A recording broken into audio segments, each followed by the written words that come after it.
Shalom, salam damai sejahtera dalam Tuhan Yesus Kristus. Saat ini saya akan berbicara tentang hikmat dan makrifat, seperti yang tertulis dalam Kolose pasal 2 ayat 3 dan 4. Berkata demikian, sebab di dalam dialah tersembunyi segala harta, hikmat, dan pengetahuan. Hal ini kukatakan supaya jangan ada yang memperdayakan kamu dengan kata-kata yang indah. Kebenaran menjelaskan bahwa sesungguhnya hikmat dan makrifat itu adalah ilmu pengetahuan Allah yang sempurna, seperti yang tertulis dalam kitab Ulangan pasal 32 ayat yang keempat.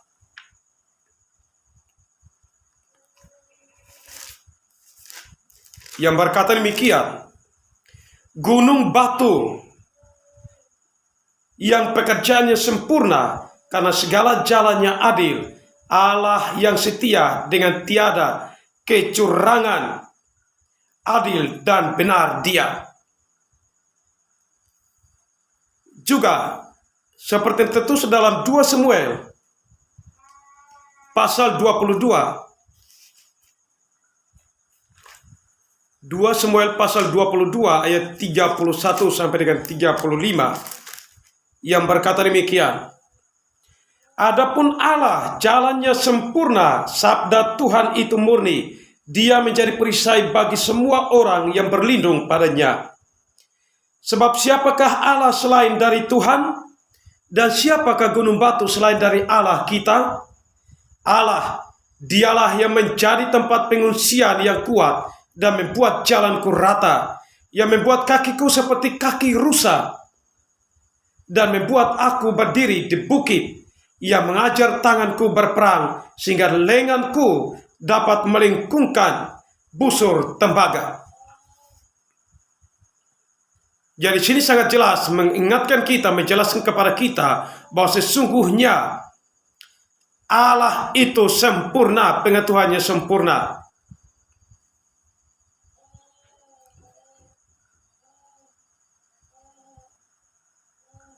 Seperti yang kita lihat juga dalam Wahyu pasal 1 ayat 17 sampai dengan 18. Wahyu pasal 1 ayat 17 dan 18 yang berkata demikian. Ketika aku melihat Dia, tersungkurlah aku di depan kakinya, sama seperti orang yang mati. Tetapi Ia meletakkan tangan kanannya di atasku, lalu berkata, jangan takut. Aku adalah yang awal dan yang akhir, dan yang hidup. Aku telah mati, namun lihatlah, aku hidup sampai selama-lamanya, dan aku memegang segala kunci maut dan kerajaan maut. Jadi di sini sangat jelas bahwa ilmu pengetahuan Allah adalah kunci untuk membuka serta menutup. Artinya dalam hal ini mengingatkan saudara dan saya bahwa siapapun juga Anda dan saya adalah manusia biasa yang tidak sempurna. Baik itu sebagai jenderal, panglima tertinggi, insinyur, doktor, profesor, baik itu sebagai saudagar, konglomerat, ketua konsorsium, bahkan ketua oligopoli yang sangat berkuasa untuk mempengaruhi pasar. Bahkan siapapun juga Anda dan saya adalah orang terbatas yang tidak sempurna, karena hanya Tuhan yang sempurna.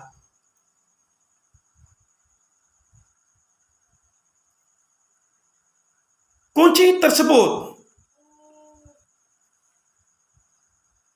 adalah keluarga kerajaan Daud, seperti tertulis dalam Sakaria pasal 12 ayat 7 dan 8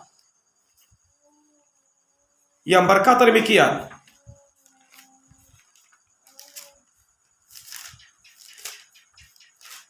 Sakaria 12 ayat 7 dan 8. Tuhan akan pertama-tama memberi kemenangan kepada kemah-kemah Yehuda supaya keluarga Daud dan penduduk Yerusalem jangan terlalu bermegah-megah terhadap Yehuda. Pada waktu itu Tuhan akan melindungi penduduk Yerusalem, dan orang yang tersandung di antara mereka pada waktu itu akan menjadi seperti Daud, dan keluarga Daud akan menjadi seperti Allah, seperti malaikat Tuhan yang mengepalai mereka. Yang berikut, kunci tersebut juga dipercayakan kepada Eliakim bin Hilkiah. Apabila ia membuka, tidak ada yang menutup. Apabila ia menutup, tidak ada yang dapat membuka. Tertulis dalam Yesaya pasal 22 ayat 20 sampai dengan 24 yang berkata demikian.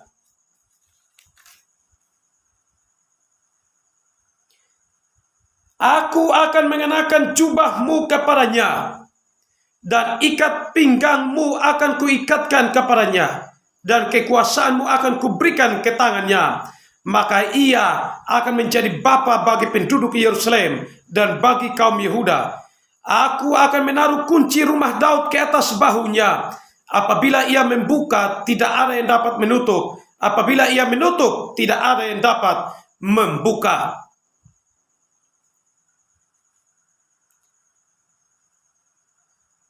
Aku akan memberikan dia kedudukan yang teguh, seperti gantungan yang dipasang kuat-kuat pada tembok yang kokoh. Maka ia akan menjadi kursi kemuliaan bagi kaum keluarganya, dan padanya akan digantungkan segala tanggungan kaum keluarganya, tunas dari taruh, beserta segala perkakas yang kecil, dari piring, pasu, sampai periuk belanga. Yang berikut, kunci tersebut juga dipercayakan kepada Simon bin Yunus, seperti yang tertulis dalam Matius pasal 16 ayat 17 sampai dengan 19 yang berkata demikian.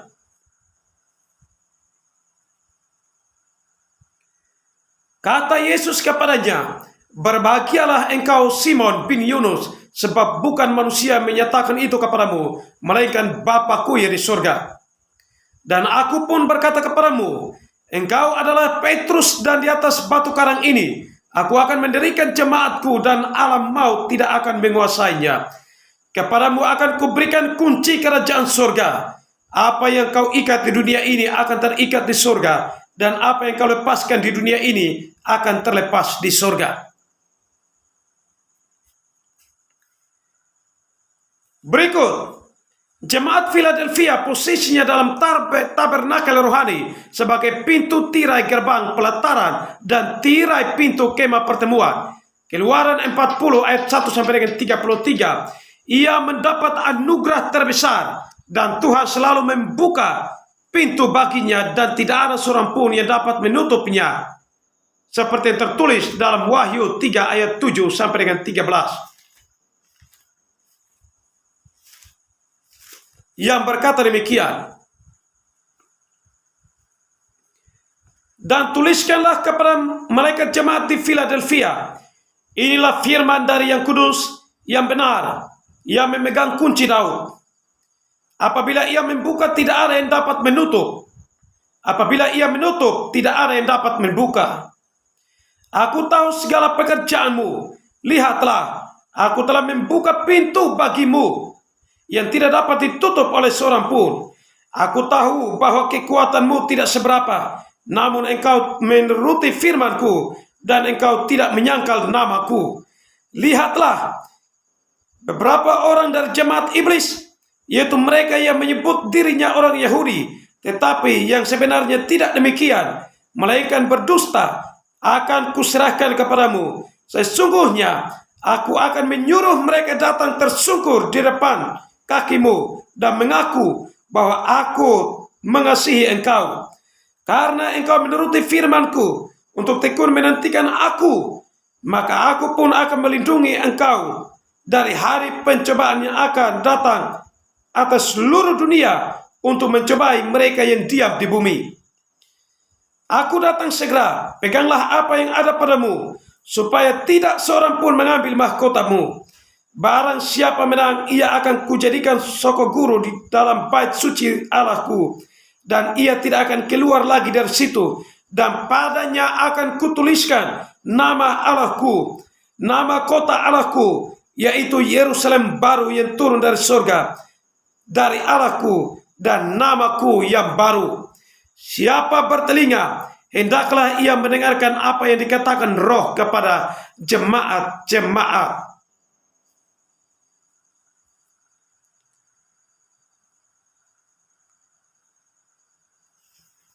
Di sini kita bisa dapat melihat secara jelas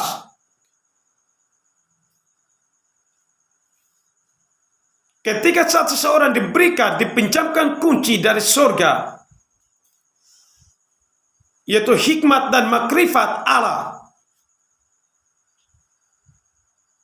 maka ia dapat membuka segala pintu berkat rohani, bahkan berkat jasmani. Seperti yang tertulis dalam kitab Yesaya pasal 43 ayat 1 sampai dengan ayat yang ke-7.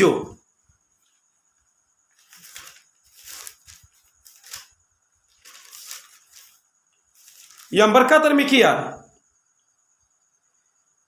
tetapi sekarang beginilah firman Tuhan yang menciptakan engkau, hai Yakub, yang membentuk engkau, hai Israel.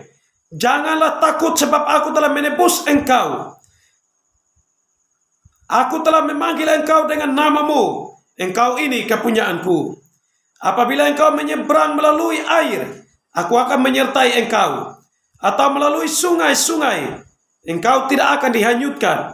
Apabila engkau berjalan melalui api, engkau tidak akan dihanguskan, dan nyala api tidak akan membakar engkau. Sebab akulah Tuhan, Allahmu yang Maha Kudus, Allah Israel, juru selamatmu.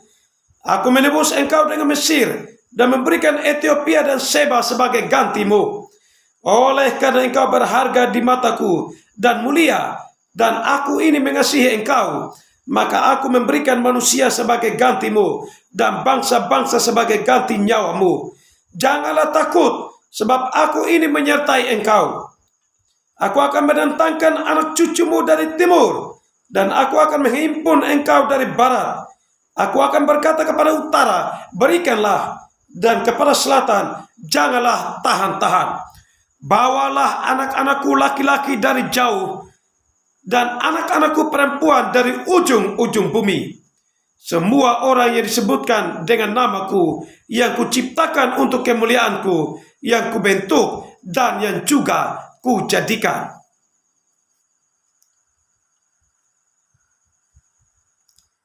Jadi di sini kita bisa dapat melihat jelas bahwa ia mendapat anugerah terbesar, dan Tuhan selalu membuka pintu berkat rohani dan berkat jasmani kepadanya.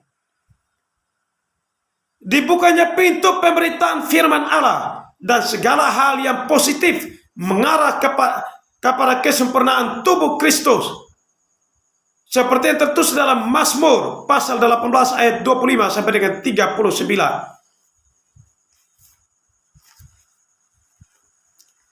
Mazmur 18 ayat 25 sampai dengan 39 yang berkata demikian, karena itu Tuhan membalas kepadaku sesuai dengan kebenaranku, sesuai dengan kesucian tanganku di depan matanya. Terhadap orang yang setia engkau berlaku setia, terhadap orang yang tidak bercela engkau berlaku tidak bercela, terhadap orang yang suci engkau berlaku suci, tetapi terhadap orang yang bengkok engkau berlaku belat-belit. Karena engkaulah yang menyelamatkan bangsa yang tertindas, tetapi orang yang memandang dengan congkak kau rendahkan. Karena engkaulah yang membuat pelitaku bercahaya, Tuhan Allahku menyinari kegelapanku. Karena dengan engkau aku berani menghadapi gerombolan, dan dengan Allahku aku berani melompat tempo. Adapun Allah, jalannya sempurna, janji Tuhan adalah murni, dia menjadi perisai bagi semua orang yang berlindung padanya. Sebab siapakah Allah selain dari Tuhan? Dan siapakah gunung batu kecuali Allah kita?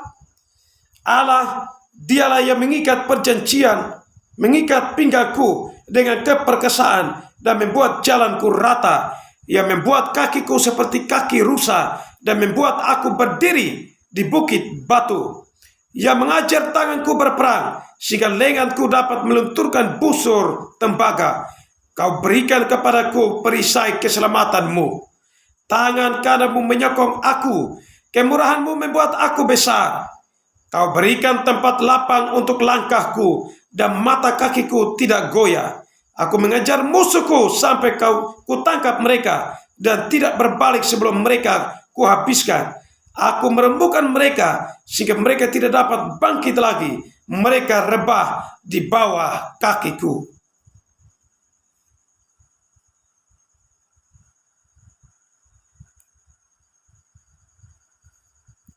Semuanya hanya dapat terlaksana dengan kunci Daud. Perhatikan ini baik-baik.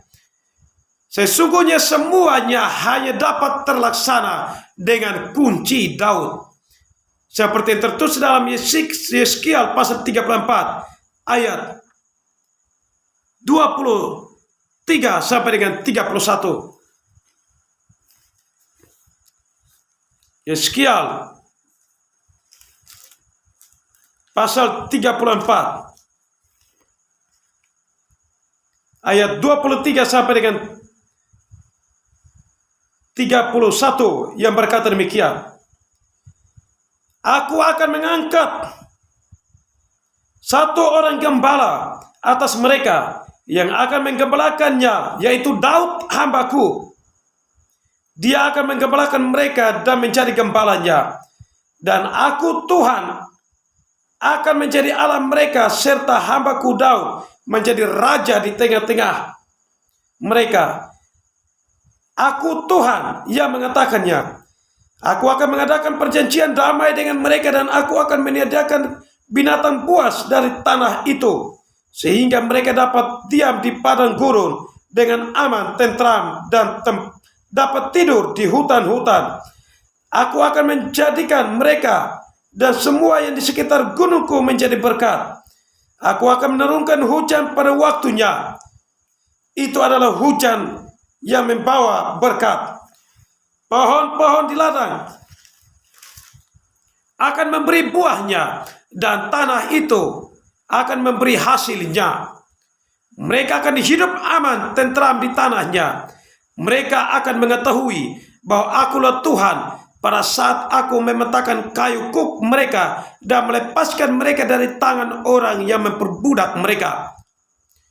Mereka tidak lagi menjadi jerahan bagi bangsa-bangsa, dan binatang liar tidak akan menerkam mereka, sehingga mereka akan diam dengan aman, tentram, dengan tidak dikejutkan oleh apapun.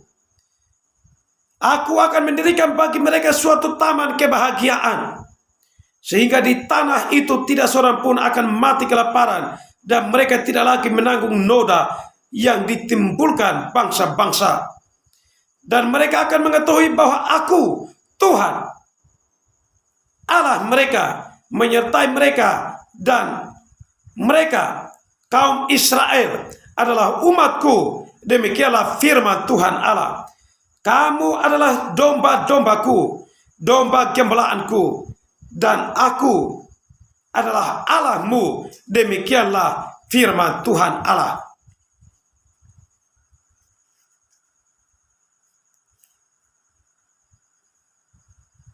Karena itu, supaya dapat memperoleh hikmat dan makrifat Allah, maka haruslah ada perbaikan tirai kedagingan, seperti yang tertulis dalam Kolose pasal 3 ayat yang kelima, yang berkata demikian. Karena itu matikanlah dalam dirimu segala sesuatu yang duniawi, yaitu percabulan, kenajisan, hawa nafsu, nafsu jahat, dan juga keserakahan yang sama dengan penyembahan berhala. Roma 8 ayat 13 sampai dengan 17 yang berkata demikian.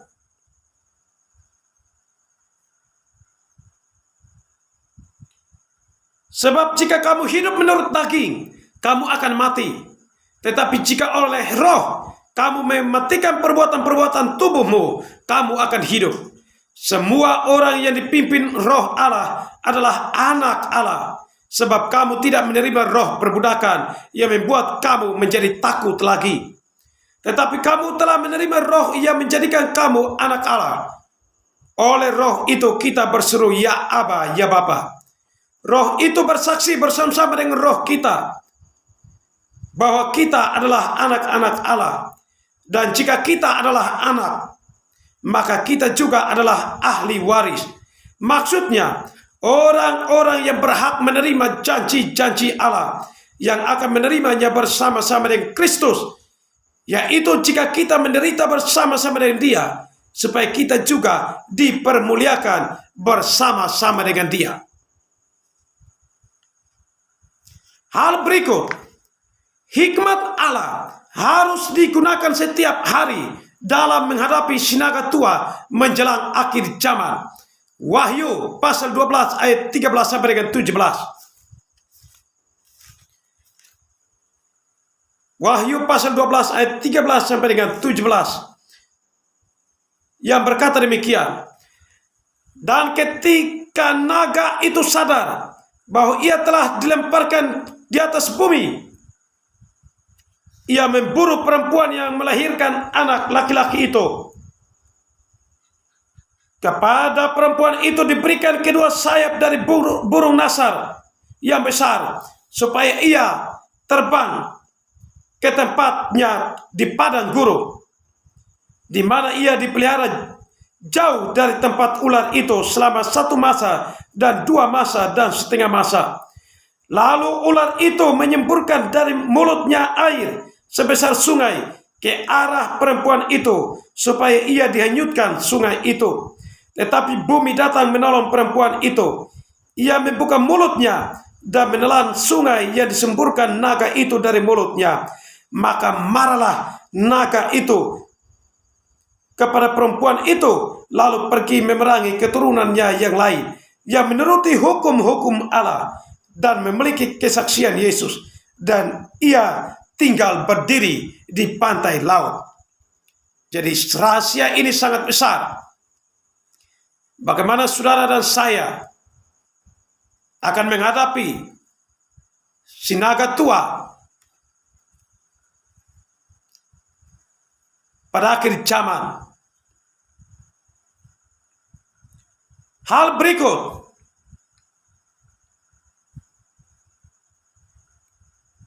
yang perlu kita perhatikan di sini, bahwa sesungguhnya Kristus adalah kekuatan Allah. Seperti yang tertulis dalam 1 Korintus pasal 1 ayat yang ke-24.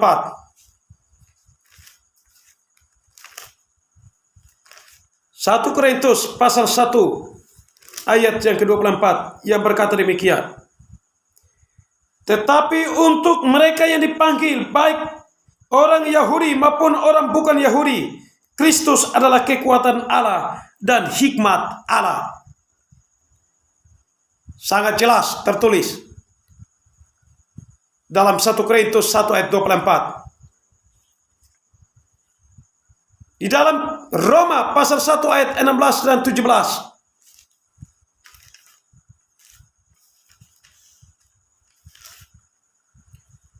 Juga berkata demikian. Sebab aku mempunyai keyakinan yang kokoh dalam Injil. Karena Injil adalah kekuatan Allah yang menyelamatkan setiap orang yang percaya. Pertama-tama orang Yahudi, tetapi juga orang Yunani. Sebab di dalamnya nyata kebenaran Allah yang bertolak dari iman dan memimpin kepada iman. Seperti ada tertulis, orang benar akan hidup oleh iman. Yudas 1 ayat 24 dan 25.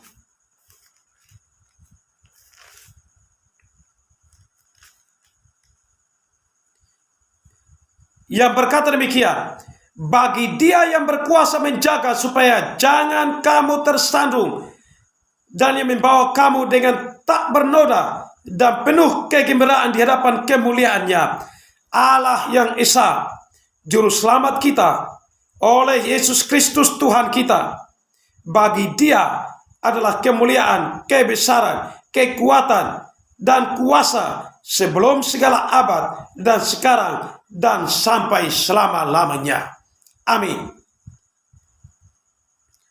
Untuk itu saudara-saudaraku yang dikasihi oleh Tuhan Yesus Kristus, kesempatan ini saya perlu menyampaikan kepada semua orang di mana saja berada yang menonton bahkan mengikuti berita tersebut, pengajaran tersebut. Saya perlu sampaikan bahwa waktunya sudah sangat singkat. Kedatangan Tuhan sudah di ambang pintu. Untuk itu, kita harus tetap mempersiapkan hidup kita sebagai mempelai akhir zaman yang hidup kudus, yang tak bercacat celah, yang harus memiliki hikmat dan makrifat Allah. Karena ini merupakan kunci bagaimana saudara dan saya akan diselamatkan, diluputkan dari masa kesukaran terbesar, masa kesesakan besar antikris yang akan berlangsung selama 1260 hari atau 42 bulan, atau yang disebut dengan 1 masa, 2 masa, dan setengah masa. Waktunya sudah sangat dekat. Dan masa-masa ini adalah masa kesesakan besar. Mari hidup turut kehendak Tuhan.